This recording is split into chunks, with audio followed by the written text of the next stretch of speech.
Hello everyone, welcome to the channel. तो आज की ये वीडियो किन स्टूडेंट्स के लिए होने वाली ये वीडियो होगी जो हमारे बीटेक के सेकंड ईयर के स्टूडेंट्स हैं जिनके पास ब्रांच है कंप्यूटर साइंस और जो थर्ड सेमेस्टर में है। तो थर्ड सेमेस्टर में हमारे पास सब्जेक्ट होता है डेटा स्ट्रक्चर। इसका कोड क्या है सब्जेक्ट का? सब्जेक्ट कोड है BCS 301 या फिर KCS 301। तो डेटा स्ट्रक्चर जो है एक इंपॉर्टेंट सब्जेक्ट है जो आपकी प्लेसमेंट्स में भी हेल्प करेगा। तो आज हम डेटा स्ट्रक्चर सब्जेक्ट को शुरू करेंगे। आज की वीडियो में हम स्टार्ट करने वाले हैं अपनी यूनिट 1, ठीक है, डेटा स्ट्रक्चर की। तो चलो शुरू करते हैं। तो हमारे सब्जेक्ट का नेम क्या है? Data structure. तो हम यहीं से समझना शुरू करेंगे कि डेटा स्ट्रक्चर क्या होता है। तो डेफिनेशन समझने से पहले आप सपोज करो, एक एग्जांपल लो कि आपके पास बहुत सारी बुक्स हैं, यानी कि जैसे कि फिजिक्स की बुक है, केमिस्ट्री की बुक है, मैथ्स की बुक है, बायो की बुक है। तो आपने क्या करा, उन बुक्स को फैला दिया, मतलब मिक्स कर दिया। अब आपको नहीं पता कि फिजिक्स की बुक कहाँ पर है, मैथ्स की बुक कहाँ पर है, क्योंकि आपने इन बुक्स को क्या कर दिया, मिक्स कर दिया है। ठीक है। अगर आपको बुक ढूंढनी है, मान लो आपको फिजिक्स की बुक ढूंढनी है, तो आपको क्या लगेगा, टाइम लगेगा, क्योंकि ये सारी बुक्स जो हैं ऑर्डर में नहीं हैं। ये सारी बुक्स क्या हैं, ऑर्डर में नहीं हैं, ये मिक्स हो रखी हैं। तो आपको क्या लगेगा, टाइम लगेगा ढूंढने में बुक।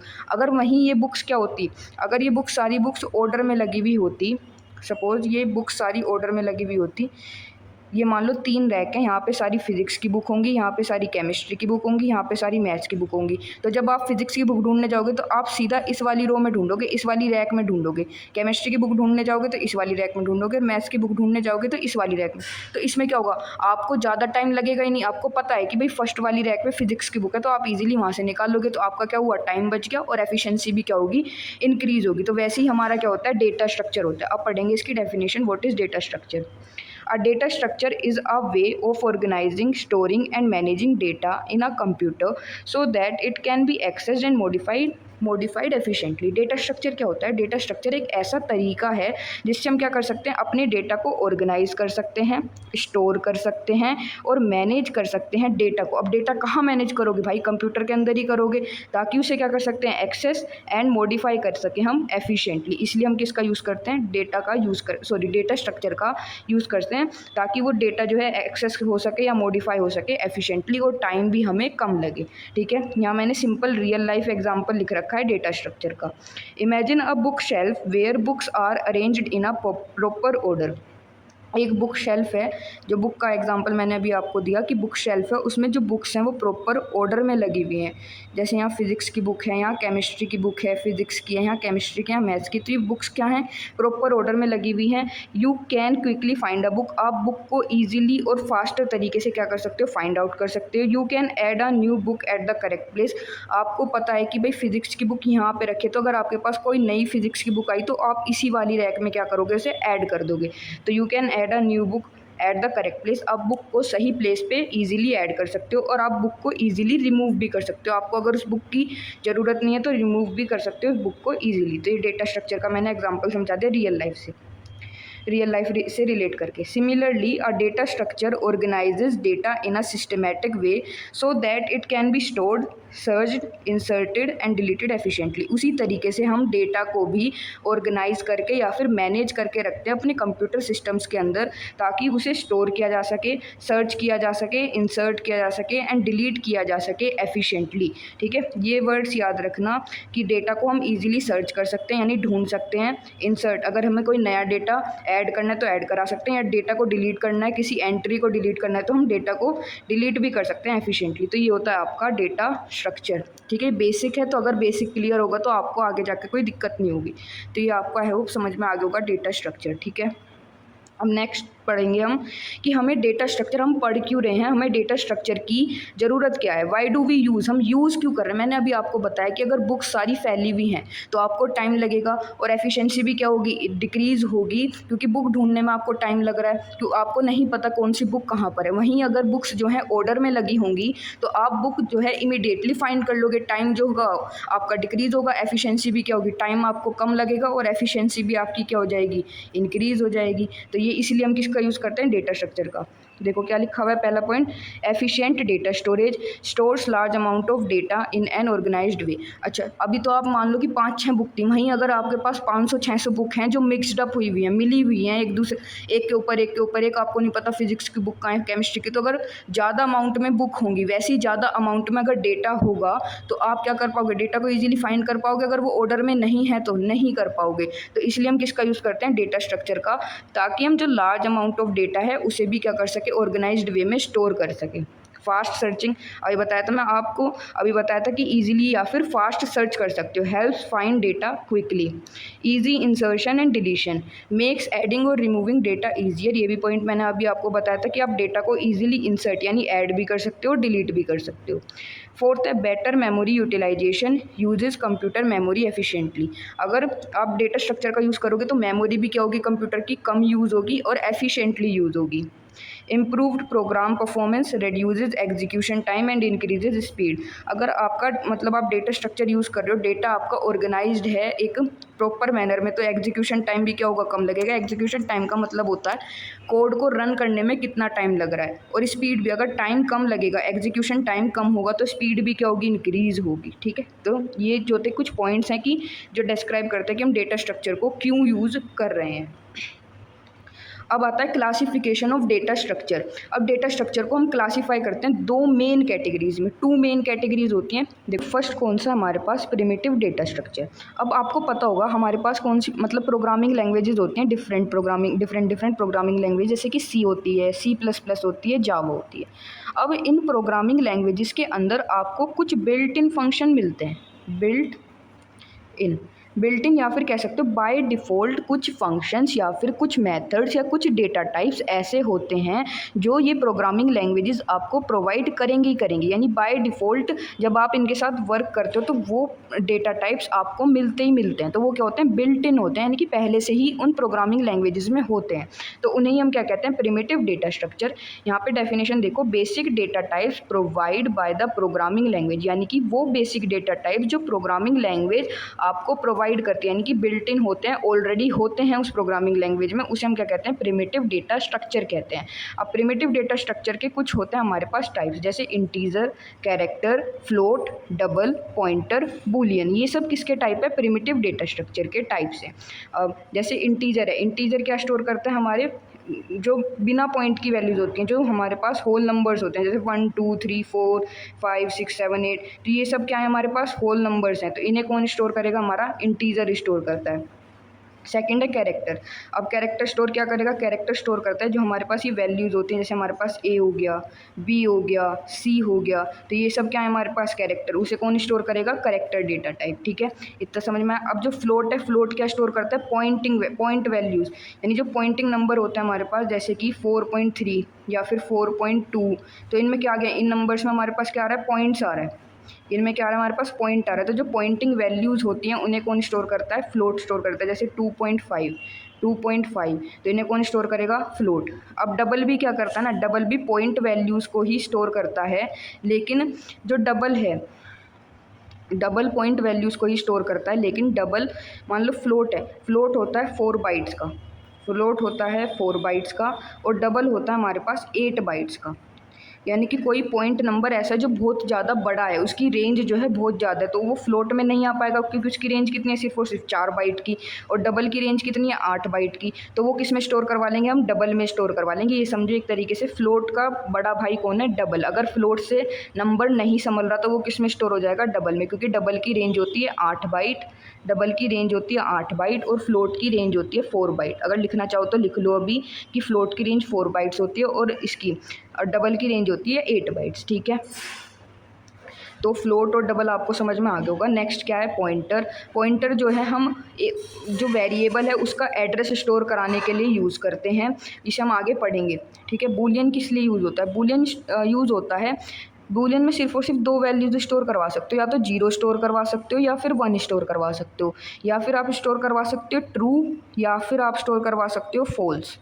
ठीक है, बूलियन में मतलब क्या होता है, इसमें सिर्फ 2 ही वैल्यूज़ होंगी, या तो 0 और 1 होगी, या तो क्या होगी, 0 और 1 होगी, या फिर क्या हो सकती है, ट्रू या फिर फॉल्स हो सकती है।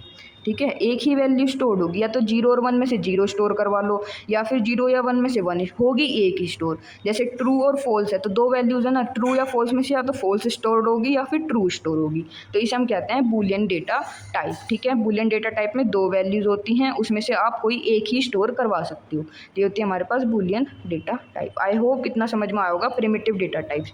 अब प्रिमिटिव डेटा टाइप्स की मतलब डेटा स्ट्रक्चर का पहला क्लासिफिकेशन हो गया प्रिमिटिव। अब सेकंड क्या है हमारे पास, नॉन प्रिमिटिव। अब देखो प्रिमिटिव के आगे क्या लगा दोगे, नॉन। अब प्रिमिटिव डेटा टाइप्स कौन से थे, जो प्रोग्रामिंग लैंग्वेज आपको ऑलरेडी प्रोवाइड करा रही थी। अब नॉन का, अब इसका आगे क्या लग गया, प्रिमिटिव का आगे नॉन लग गया, तो इसका मतलब क्या होगा, ये फंक्शंस या ये डेटा टाइप्स ऐसे होंगे जो आपको प्रोग्रामिंग लैंग्वेज के अंदर नहीं मिलेंगे। देखो इसकी डेफिनेशन पढ़ो तो समझ में आएगा। Derived from primitive types and can store multiple values. यानी जो नॉन प्रिमिटिव डेटा स्ट्रक्चर है ये किससे डिराइव हुए हैं, ये किससे डिराइव हुए हैं, प्रिमिटिव डेटा स्ट्रक्चर से डिराइव हुए हैं। ठीक है, तो इन्हें हम क्या कह रहे हैं, नॉन प्रिमिटिव डेटा स्ट्रक्चर। अच्छा, एक मेन पॉइंट याद रखना कि जो प्रिमिटिव डेटा स्ट्रक्चर है ये सिर्फ और सिर्फ एक वैल्यू को स्टोर करता है, ये मल्टीपल वैल्यू को स्टोर नहीं कर सकता। जबकि नॉन प्रिमिटिव डेटा टाइप जो है या डेटा स्ट्रक्चर जो है मल्टीपल वैल्यूज़ को स्टोर करा सकता है, ये मल्टीपल वैल्यूज़ को स्टोर करा सकता है। अभी मैंने आपको एग्जांपल दिया था इंटीजर का, जैसे a = 4, तो इसके अंदर सिर्फ एक ही वैल्यू आ सकती है 4। ठीक है, मल्टीपल वैल्यूज स्टोर नहीं करा सकता, ये सिर्फ और सिर्फ एक ही वैल्यू स्टोर कराएगा। लेकिन नॉन प्रिमिटिव डेटा स्ट्रक्चर जो है मल्टीपल वैल्यूज को स्टोर करा सकता है, जैसे कि एरे होता है।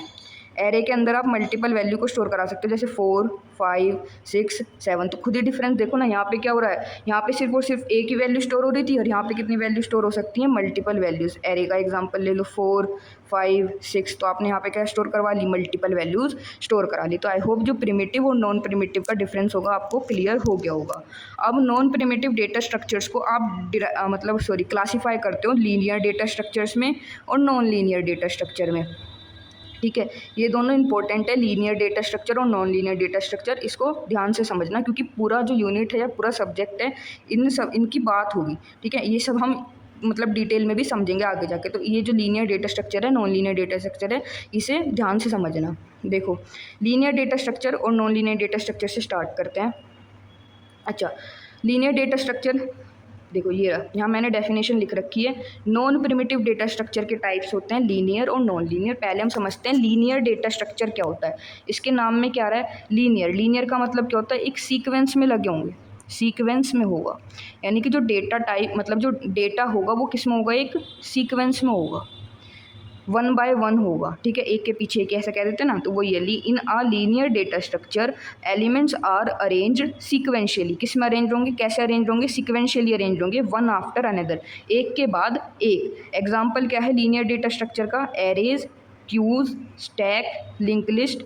ठीक है, अब देखो जैसे हमें यहाँ एक एरे का एग्जाम्पल लेते हैं। मान लो यहाँ 1 है, यहाँ 2 है, यहाँ 3 है, यहाँ 4 है, यहाँ 5 है। तो ये डेटा कैसे अरेंज्ड है, ये सीक्वेंशियली तो अरेंज्ड है। पहले हमने 1 ऐड करा, 1 के बाद 2 आया, 2 के बाद 3 आया, 3 के बाद 4 आया, 4 के बाद 5 आया। तो ये किसका एग्जाम्पल हो गया, लीनियर डेटा स्ट्रक्चर का, जिसमें जो डेटा एलिमेंट्स हैं या डेटा है वो कैसे अरेंज होता है, sequentially, 1 by 1, one after another. ठीक है, तो ये होता है आपके पास लीनियर डेटा स्ट्रक्चर। इसके एग्जाम्पल्स को जरूर याद रखना। एग्जाम्पल्स क्या है, arrays, link list, stack and queues. ठीक है, अब बढ़ते हैं नॉन लीनियर डेटा स्ट्रक्चर की तरफ।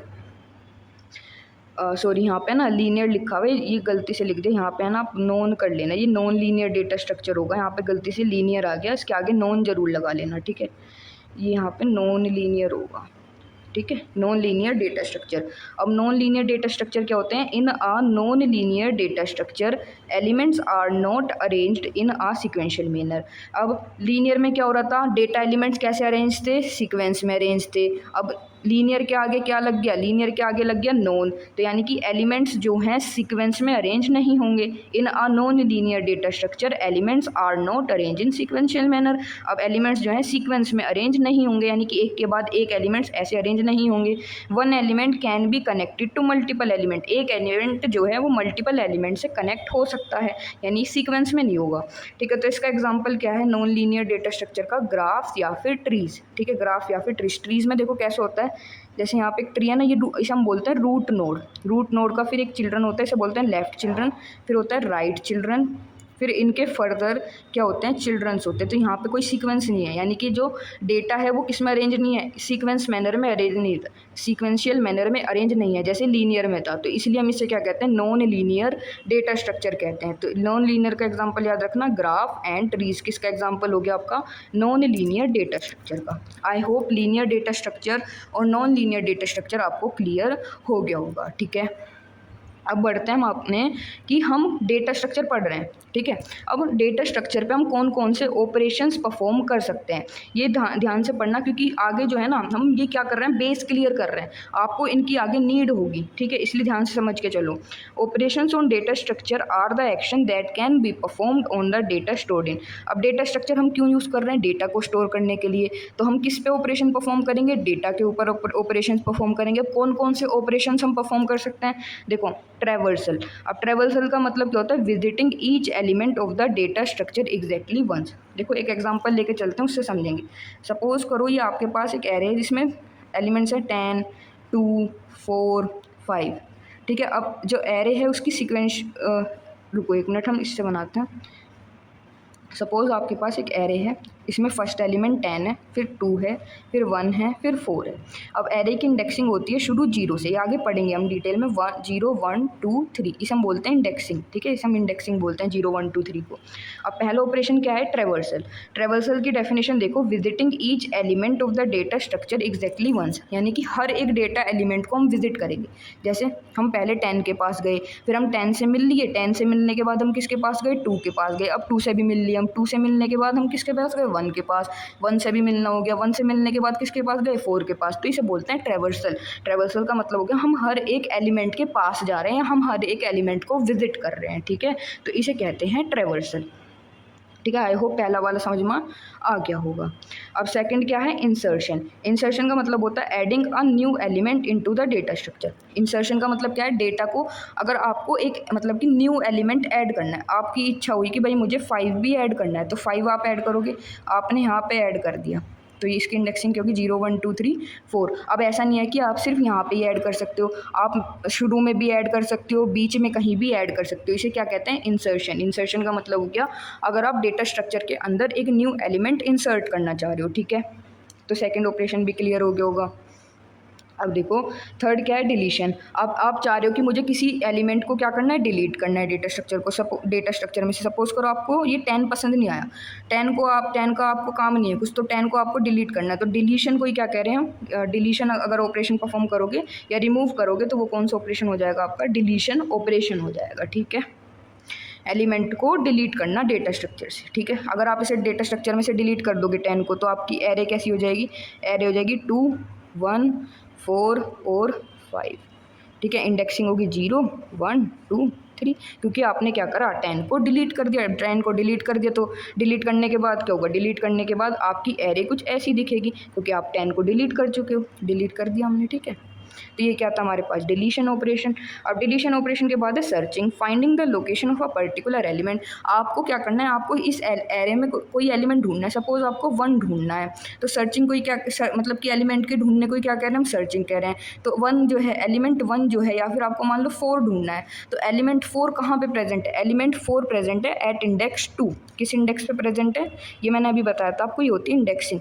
तो आप 4 को ढूंढे तो 4 किस इंडेक्स पे प्रेजेंट है, 4th। ये जो 4 एलिमेंट है किस पे प्रेजेंट है, सेकंड इंडेक्स पे प्रेजेंट है, सेकंड इंडेक्स पे प्रेजेंट है। ठीक है, तो इसे ही हम क्या कह रहे हैं, सर्चिंग कह रहे हैं।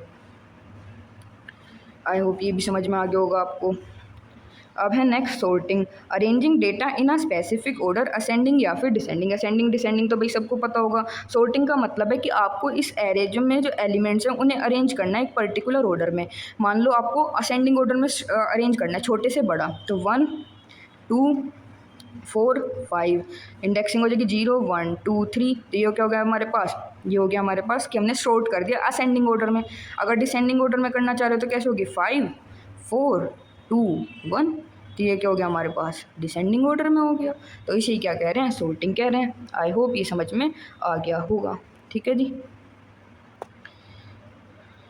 ठीक है। तो ये हमारे पास क्या थे, कुछ ऑपरेशन थे जो हम डेटा स्ट्रक्चर पे परफॉर्म कर सकते हैं। ठीक है, अच्छा, अब है हमारे पास एब्स्ट्रैक्ट डेटा टाइप। अच्छा, ये एब्स्ट्रैक्ट डेटा टाइप है ना, 2 नंबर में भी पूछ सकता है आपसे या फिर किसी 7 मार्क्स के क्वेश्चन में भी पूछ लेगा। मतलब 7 मार्क्स के क्वेश्चन में ये अकेला नहीं पूछा जाएगा, ये किसी क्वेश्चन के साथ ऐड कर दिया जाएगा, वरना 2 मार्क्स के लिए तो ये बहुत ज़्यादा इंपॉर्टेंट है, तो इसे ज़रूर पढ़ना, ध्यान से पढ़ना हो, ठीक है। अब देखो एब्स्ट्रैक्ट डेटा टाइप होता क्या है। एब्स्ट्रैक्ट डेटा टाइप की शॉर्ट फॉर्म क्या है, ADT। ए का मतलब है एब्स्ट्रैक्ट डेटा टाइप। डेफिनेशन में लिखा हुआ है, an abstract data type ADT is a data type that defines the operation that can be performed on data without showing how those operations are implemented. एक simple सा example लो, आपने एक बात सुनी होगी, जैसे कह देते हैं ना, तू आम खा गुठली मत गिन। तू आम खा गुठली मत गिन मतलब कि तू अपने काम से काम रख, उसके पीछे जो हुआ मतलब कि कैसे हुआ, क्या हुआ, क्यों हुआ, उससे मतलब मत रख। तेरा काम हो गया ना, बस उस पर फोकस रख। तो वैसे ही होता है एब्स्ट्रैक्ट डेटा टाइप।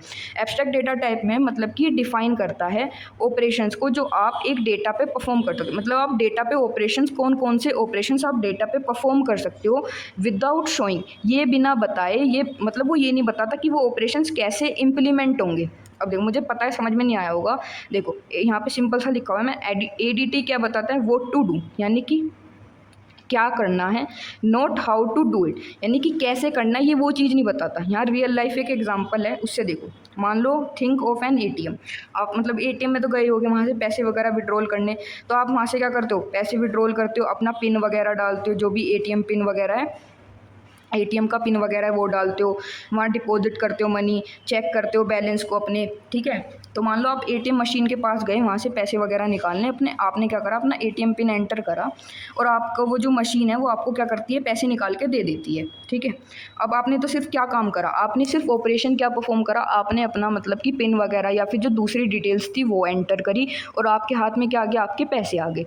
तो वो क्या था, वो तो सिर्फ आपने ऑपरेशन परफॉर्म किया, आपको थोड़ी ना पता पीछे क्या हुआ, कैसे मशीन ने प्रोसेसिंग करी, कौन कौन से हार्डवेयर पीछे रन हुए, वो मशीन के अंदर क्या क्या प्रोसेसिंग हुई होगी या कौन कौन से दूसरी चीज़ें हुई होंगी। पीछे जाके तो नहीं देख रहे आप, बैकवर्ड में तो नहीं जा रहे, मतलब कि बैक एंड में क्या क्या हुआ होगा ये आपको नहीं पता। सिर्फ आपका काम क्या था, आपका ये था कि आपको पैसे चाहिए थे, तो आपके हाथ में आपने पिन डाला या दूसरी इंपॉर्टेंट डिटेल्स थी वो डाली, आपके हाथ में पैसे आ गए, ठीक है। आपको पीछे नहीं पता क्या हो रहा है क्या नहीं। वैसे ही अगर आप मान लो आपने बैंक में पैसे डिपॉजिट कर दिया, आपका तो आपके फ़ोन पे क्या आ जाएगा, मैसेज आ जाएगा कि हाँ भाई आपने पैसे डिपॉजिट कर दिया। अब आपको नहीं पता कि जो आपके बैंक में पैसे डिपॉजिट हुए हैं उनके साथ क्या हुआ होगा, यानी कि उनकी क्या प्रोसेसिंग हुई होगी, ठीक है। तो वो क्या है, बैक एंड है, आपको सिर्फ फ्रंट एंड दिख रहा है आपके हाथ में। मतलब आपने पैसे डिपॉजिट कर दिया, आपके बैंक अकाउंट में मैसेज आ गया कि हाँ भाई इतने पैसे डिपॉजिट हो चुके हैं, पीछे क्या हो रहा है अब आपको नहीं पता। वैसे ही होता है ADT। You know what operations are available, आपको पता है कि कौन कौन से अवेलेबल हैं, but you don't know how the ATM internally processes them, आपको नहीं पता कि ATM ने इंटरनली क्या प्रोसेस करा, क्या वर्क करा जिससे आपके हाथ में आपके पैसे आ गए, ठीक है। आपको तो आपने ATM पिन या डिटेल डाली, आपके हाथ में पैसे आ गए, आपको बैक एंड का कुछ नहीं पता। वैसे ही होता है abstract data type. Similarly an ADT defines operation but hides implementation details, यानी कि ADT ऑपरेशंस को डिफाइन करता है लेकिन उसके पीछे जो इम्प्लीमेंटेशन डिटेल्स हैं उन्हें नहीं शो करता, उन्हें क्या करके रखता है, हाइड करके रखता है। ये वर्ड याद रखना, क्या करके रखता है, इम्प्लीमेंटेशन डिटेल्स को हाइड करके रखता है, उसे कहते हैं हम एब्स्ट्रैक्ट डेटा टाइप। देखो ये तो मैंने आपको रियल लाइफ एग्जांपल से बताया, लेकिन ये वाला एग्जांपल मत लिख के आना एग्जाम में, आप लिख के आना जो थ्योरी मतलब कि आपके एग्जाम से रिलेटेड होगा। देखो एब्स्ट्रैक्ट डेटा टाइप का एग्जांपल है stack. Stack is an example of ADT। अब ऑपरेशंस जो हैं ये हम पढ़ेंगे आगे कि स्टैक पे कौन कौन से ऑपरेशन परफॉर्म कर सकते हैं। पुश का मतलब अगर आपको एलिमेंट इंसर्ट करना है तो पुश ऑपरेशन परफॉर्म होता है। पॉप करना है यानी रिमूव करना है तो पॉप ऑपरेशन यूज़ होता है। अगर आपको ये देखना है कि स्टैक ऐसे होता है, ठीक है ना, स्टैक के टॉप पे कौन सा एलिमेंट प्रेजेंट है तो हम किसका यूज़ करते हैं, पीक का यूज़ करते हैं। तो आपको दिख रहा है कि भाई मुझे सिर्फ हमें इतना पता है, हमें सिर्फ इतना पता है कि पुश करने से क्या होगा, एलिमेंट ऐड हो जाएगा, पॉप करने से एलिमेंट रिमूव हो जाएगा, और जो ये पीक है, पीक से हम ये पता लगा सकते हैं कि स्टैक के टॉप पे कौन सा एलिमेंट है। लेकिन आपको ये थोड़ी ना पता है कि कौन सा कोड लिखा गया होगा पीछे ये जानने के लिए क्या बैकएंड में हो रहा है। सिर्फ आपने स्टैक लिखा और स्टैक लिखते ही आपका मतलब सॉरी आपने पुश लिखा, पुश लिखते ही आपका क्या हो गया, एलिमेंट इंसर्ट हो गया। पीछे कैसे क्या हुआ, ठीक है, वो आपको उससे मतलब नहीं है। वही होता है हमारा ADT।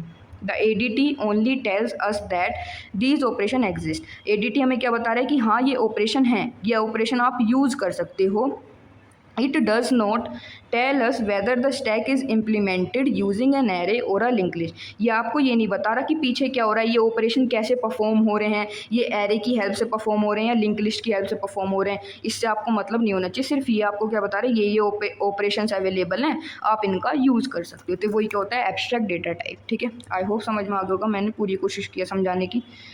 अब देखो वीडियो का लास्ट टॉपिक क्या है, time space trade off. Time space trade off का क्या मतलब है, देखो सिंपल सा एग्जांपल समझो। अगर आप कोई कोड लिख रहे हो, ठीक है, कोड लिख रहे हो, अगर वो कोड जो है स्पेस ज़्यादा ले रहा है, अगर वो कोड स्पेस ज़्यादा ले रहा है तो उसका मतलब क्या होगा, स्पेस ज़्यादा लिया तो उसका मतलब वो टाइम क्या लेगा, एग्जीक्यूट होने में कम लेगा। ट्रेड ऑफ का मतलब क्या होता है, ट्रेड ऑफ का मतलब होता है व्यापार। यानी कि अगर मान लो आपका स्पेस ज़्यादा लगा, स्पेस या मेमोरी ज़्यादा लगी, तो आपका टाइम क्या यूज़ होगा, टाइम जो है आपका कम यूज़ होगा। वो कोड जो है मिनिमम टाइम में यानी कि एफिशिएंटली कम टाइम में क्या हो जाएगा, रन हो जाएगा, एग्जीक्यूट हो जाएगा। वही लिखा हुआ है देखो।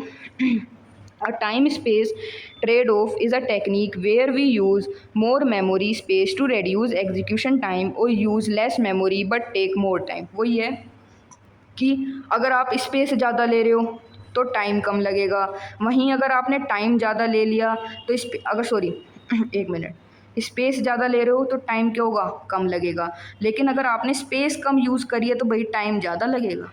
ठीक है ना, उल्टा है हिसाब। ठीक है, ट्रेड ऑफ हो रहा है, यानी कि अगर आप एक चीज़ बढ़ा रहे हो तो दूसरी घट रही है। स्पेस बढ़ाया तो टाइम घट गया, स्पेस घटाया तो टाइम बढ़ गया। तो ये क्या है, एक चीज़ घटाने से दूसरी बढ़ रही है, तो क्या है, ट्रेड ऑफ यानी व्यापार। यानी कि ऐसा नहीं है कि आप दोनों चीज़ को बैलेंस कर लोगे, नहीं हो सकता ऐसा। अगर स्पेस बढ़ा रहे हो तो टाइम घटेगा ही घटेगा। ठीक है, यहाँ लिखो। देखो क्या है, if we want a program to run faster, अगर हम चाह रहे हैं कि हमारा प्रोग्राम जो है फास्टर रन करे, वो एग्जीक्यूशन स्पीड जो है उसकी फास्टर हो, we may need extra memory. तो हमें क्या चाहिएगी, मेमोरी एक्स्ट्रा चाहिएगी। अगर हम चाह रहे हैं कि टाइम हमें कम लगे तो हमें स्पेस क्या चाहिएगी, मेमोरी क्या चाहिएगी, ज़्यादा चाहिएगी। ठीक है, दूसरा पॉइंट देखो, if we want to save memory, अगर हम अब ये चाह रहे हैं कि स्पेस कम लगे तो प्रोग्राम क्या होगा, प्रोग्राम को रन होने में ज़्यादा टाइम लगेगा। ठीक है, इसका एग्जांपल क्या है, time space trade off important है, ध्यान रखना इसे। Linear search and hash table is an example of time space trade off. Linear search और जो हैश टेबल हैं ये एग्जाम्पल होते हैं किसका, टाइम स्पेस ट्रेड ऑफ का। देखो लीनियर सर्च जो है ना, लीनियर सर्च जो होता है, लीनियर सर्च जो होता है हमारे पास वो स्पेस कम लेता है। एक मिनट, दूसरा पेन यूज़ करते हैं। जो लीनियर सर्च है, जो लीनियर सर्च है, लीनियर सर्च जो है हमारे पास स्पेस जो है या फिर मेमोरी जो है कम लेता है। अब आप ही बताओ, अगर वो मेमोरी कम ले रहा है तो टाइम क्या होगा, उसे एग्जीक्यूट होने में टाइम ज़्यादा लगेगा। यहाँ वही लिखा हुआ है देखो, linear search uses less space, यानी कि स्पेस कम ले रहा है पर टाइम क्या होगा उसे, मोर टाइम, उसे टाइम क्या लगेगा, ज़्यादा लगेगा। वहीं हैश टेबल है, while a hash table uses more space. अब जो हैश टेबल है वो स्पेस तो ज़्यादा यूज़ कर रहा है, अगर वो स्पेस ज़्यादा यूज़ कर रहा है तो टाइम क्या लगेगा, उसे कम लगेगा, वो जल्दी एग्जीक्यूट हो जाएगा। तो वही क्या है, time space trade off. Simple सा ध्यान रखो ना भाई, कि अगर स्पेस बढ़ रहा है तो टाइम घटेगा, और अगर स्पेस घटा रहे हो आप, अगर स्पेस कम यूज़ कर रहे हो तो टाइम क्या लगेगा, ज़्यादा लगेगा। ये एग्जांपल जरूर याद रखना टाइम स्पेस ट्रेड ऑफ का, ये वाला एग्जांपल लीनियर सर्च का और हैश टेबल का, कि लीनियर सर्च स्पेस जो है कम यूज़ करता है तो उसे टाइम ज़्यादा लगता है, वहीं हैश टेबल जो है स्पेस तो ज़्यादा यूज़ कर रहा है लेकिन उसे टाइम कम लगेगा। तो ये होता है टाइम स्पेस ट्रेड ऑफ। ठीक है, आई होप यहाँ तक आपको समझ में आ गया होगा। यहाँ आज की वीडियो हम यहाँ तक ही रखेंगे। अब जो नेक्स्ट वाली वीडियो आएगी वहाँ पे हम स्टार्ट करेंगे अपना नेक्स्ट टॉपिक, एरे। ठीक है, हम क्या स्टार्ट करेंगे, हम स्टार्ट करेंगे एरे को। ठीक है, थैंक यू। आज की वीडियो को यहीं तक रखते हैं। अगर अच्छी लगी तो वीडियो लाइक कर देना एंड चैनल को सब्सक्राइब कर देना।